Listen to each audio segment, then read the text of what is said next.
for the blue on the face, this, of course, NECA decided to go for a more different take. See, instead of a base form Godzilla and then like him having the blue plates and him simply shooting the beam, no, they went the extra mile and gave this thing a whole new flair that I don't think any other figure company was able to recreate on this level of creativity. See, NECA decided to just cake this thing in blue, which is exactly what they did.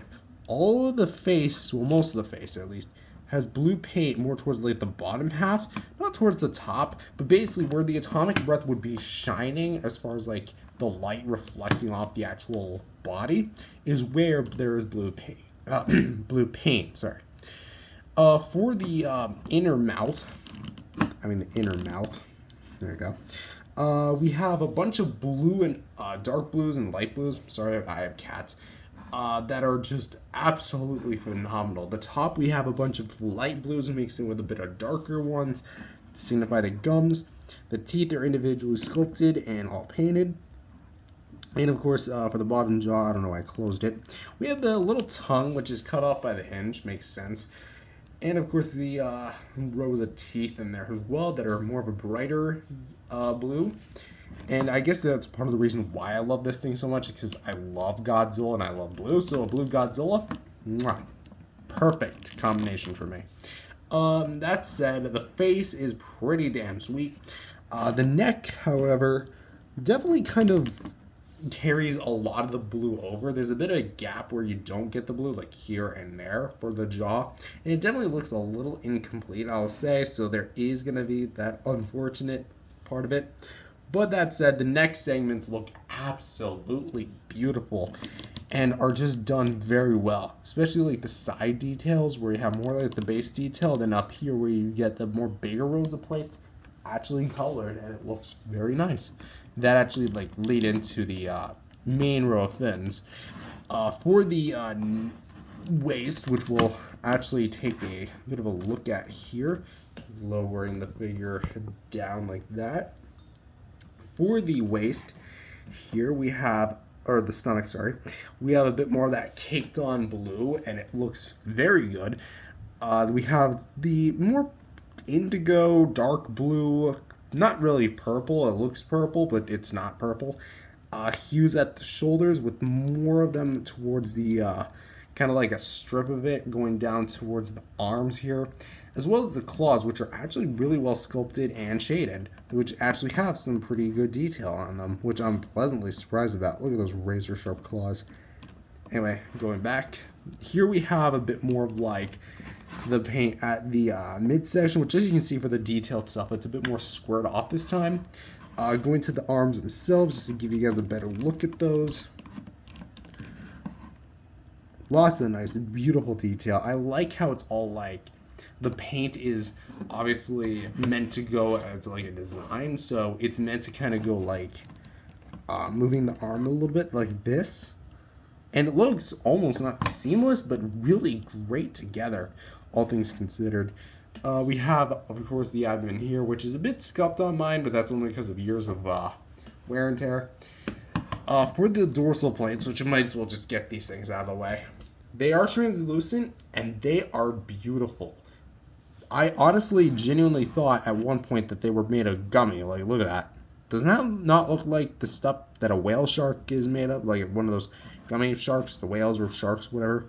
Like, they're all very flexible, too. A little too flexible. Mine's kind of coming out of the sockets a bit. I think I glued this one back in place a while back. No, well. I'm going to have to do that with this one, too. But yeah, and I guess this one too. Yeah, I don't really touch this figure on a day-to-day basis, so as you can see, all the frosted white tips with the darkened blue centers, they look great as well and just look the part that they should, like they're charging up, as well as the more blue base at the actual base of the plates, and they look great too, having their own unique paint applications, as well as a bit of like shining marks from like the forearms and the upper legs, which again, like the lighting consistency on this thing is actually pretty damn sweet, as well as a bit on the tail here, but that's a topic for another minute. Going down to the legs, where we get more like the big meaty thighs Godzilla's known for. And of course we have a bit more like the scaling, like the knee pads there. And it just looks really nice with the feet as well. Which, to go over the claws, we actually have some line work and it looks really nice. I definitely think it would have benefited from some more shading, but I think that the application for what it is done decently. I say decently because they didn't really paint it all the way. Like, I don't see why they couldn't, especially because they did it on things like the 54, I believe. Could be wrong. But that said, for the tail as well, all of the segments here are done really well. And I do like what we have here. However, if there's one problem, a little blue axis paint, there's no other paint for the tail. It is entirely one note color, and popping my tail off by accident. Yeah, this thing is basically just, it's just this. It's just one color, which is weird because NECA is known for painting all their tail spikes. Even the G.M.K standard version at least had painted on tail spikes. Maybe not this one, I guess. So that's going to be a bit of a con. So just as one final look at the figure itself, the side, going down to this side, as you can see, upper view, and of course the lower view. So for the sculpt and paint, the detail work is awesome. Don't get me wrong. It's actually really good. And the new paint application for what was NECA's first attempt at a Spitfire Goji, awesome. That said, I definitely think that there was a bit of a miss with this one, because of the way that this was designed to be hunched over. And I do appreciate the addition of the more darkened color scheme, because it has a more charcoal, darker color scheme in comparison to its original predecessor, which I know wasn't necessarily accurate to the film, but it added at least a bit more variety, so I'll give that figure that. But my main problem with this figure is just that it doesn't, how do I say this? I feel like aside from the blue, there's a bit of miss when it comes to like the dry brushing, the wash, which is something that even earlier NECA Godzillas had. Yes, there is blue, but I feel like maybe like a bit of a gray wash would have been nice, in my personal opinion. And not to mention, while there is like some form of shading on the claws up here, or maybe that's just my eye playing tricks on me, because like, look at that, it doesn't make a return here. Plus, you have a whole section that is missing paint. So, that said, I think the pros easily outweigh the cons, but the cons do carry some weight to them. So I'm gonna say, what's a great way to I'm gonna say a 7.5 out of 10. I definitely feel like that's a fair rating for this guy, because let's bump that up to, let's just lock it in at a 7.5, because I feel like what's really cool is that the blue paint looks like it's actually being shot at, well, as far as like a beam is concerned. So there is that, but really, I feel like this is definitely one of the more underwhelming as far as like the base color of it. So yeah, there's that. So 7.5 out of 10 it is. But what this figure also has is at least a plethora of movement. You've already seen it like a billion different times when I've taken a look at this guy in the past, especially that one video that spawned the, my gosh, this is stiff gag on the channel, which I keep referencing from time to time. If you long-time viewers of the channel want to know where that's from this guy. For the jaw, we can open about this far and close up about this far. But if you notice something about the jaw sculpt, it's that when you open it, it doesn't look right. I feel like it's because the jaw sits too forward on the head, like the cut in the jaw. So I feel like if there's a bit more back and it like dug into the sculpt a little bit, and then like the 54 you can like lower it down, then it would look better. But because of that, like, look at the way that the jawline goes. That doesn't really look right, especially because this is a Godzilla that's supposed to have his mouth open. So, but for intents and purposes, you can open about that far, close it about that far. For the head, you can go down about that far. up about that far, to the left, and to the right. For the neck piece, which is a bit stiff, my goodness, you can actually go down about that far, and with the two joints, of course, forward about that far, and get some mild side. Not too much, but there is a bit of a swivel as well. For the shoulders, you don't get a swivel hinge. I don't believe it's one. You just get a really freed up ball joint, which allows you to go a full 360 and kind of go in and out a bit. So you can go out like that and in. For the elbows, you can go like that, like this, and can rotate at the forearm, because that's not a bicep, that is a forearm joint, because you can see where it's twisting. A ball joint here at the wrist, so you can go full 360 and swivel, do that to your heart's content. And finger hinges, which I don't believe are on rotations like the 62 Godzilla. Yeah, no, these will not move. I don't want to break mine, because if I break it, I break it. C'est la vie. That said, we have a swivel here at the waist, which I can't really get a good 360 out of it. It's very, like, this is literally all you can get. So there's that. For the weight hips, we can go out to the side, in like that. Can go a full 300, no, actually, no, not a full 360 degrees. I was going to say you can, but there's a lot of NECA Gojis that can do it. This guy's just not one of them. So there is that.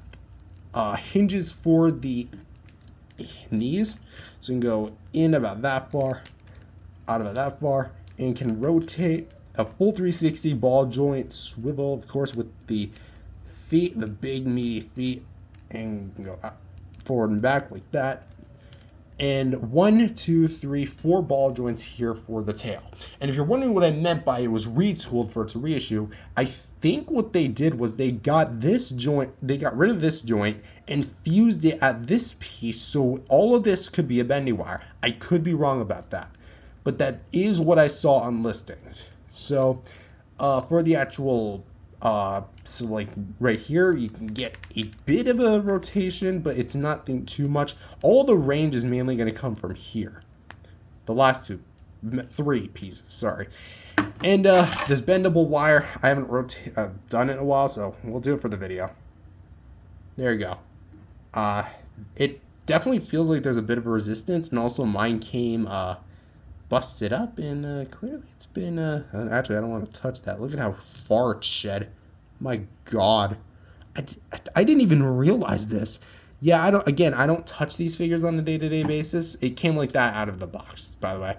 I was gonna return it, but like I didn't want to wait another 2 weeks for what was effectively a Christmas present. So I mean, then again, Christmas is like 2 weeks when I got this thing, so I could have waited. In an alternate universe, I wouldn't have this one. I'd have a more in condition one. But yeah, bendable wire from here to here, and as you can see, it loves to pop out because it is made of soft plastic.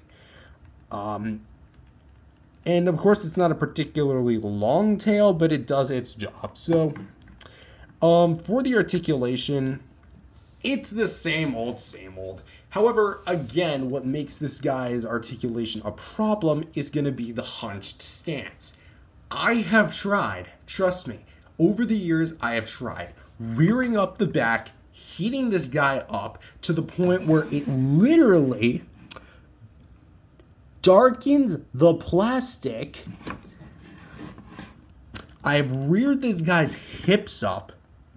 I have tried every trick in the book, and this guy would not look straight up. Well, not like straight up as far as his head rearing up, but I mean standing upright instead of being this hunched over. I tried it. Doesn't work. I don't know why NECA decided to make it like this, but effectively, every Godzilla pose you're going to get this guy in is going to have this hunch.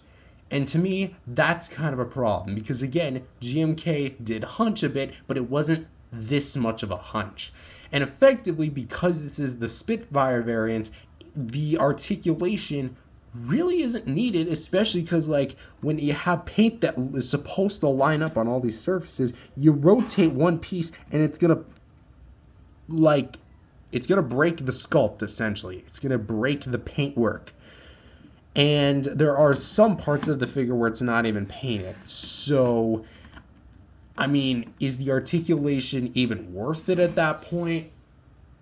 I'm sorry, but even despite its unique posability with things like the legs and the arms, and it's serviceable enough, but at the same time, because of the way it's sculpted and the way it's painted, there's not a lot you can do with the articulation.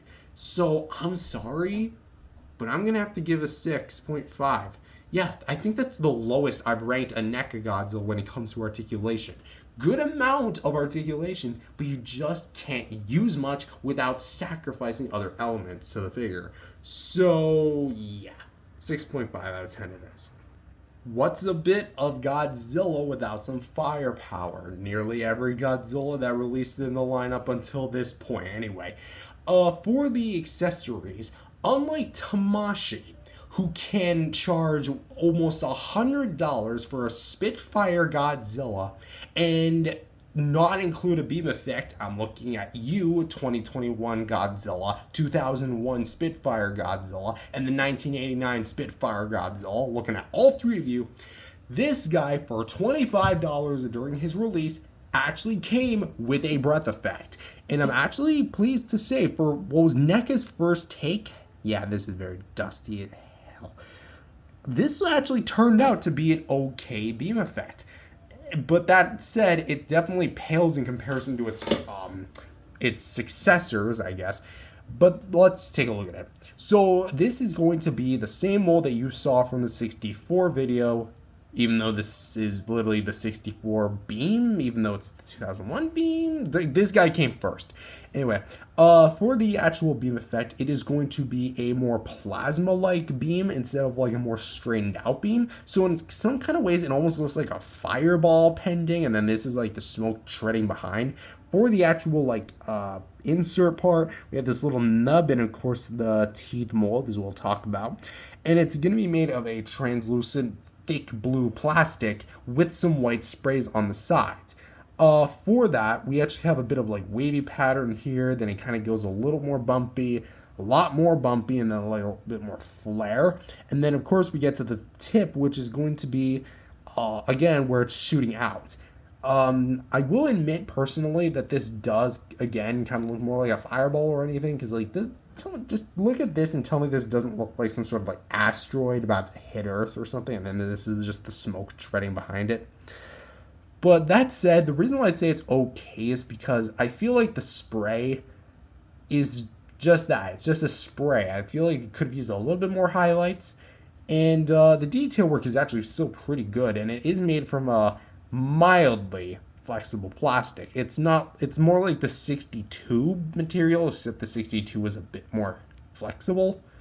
This is definitely a bit more hardened. But to insert it in, you're going to see inside the mouth, there's a blue peg. Mine's covered in blue, not because of the paint, but that's actually sticky tack in there. Yeah, I decided to have the idea to put sticky tack in there just because it wouldn't hold it over the years. And you're going to see this nub. Notice how it's at a downward angle. You're going to want to insert that into the into the mouth like this. And of course have those teeth nubs kind of like resting up against it. Close the jaw to your heart's content. Straighten the figure back out, and bada bing, bada boom, you are getting Godzilla to shoot the beam.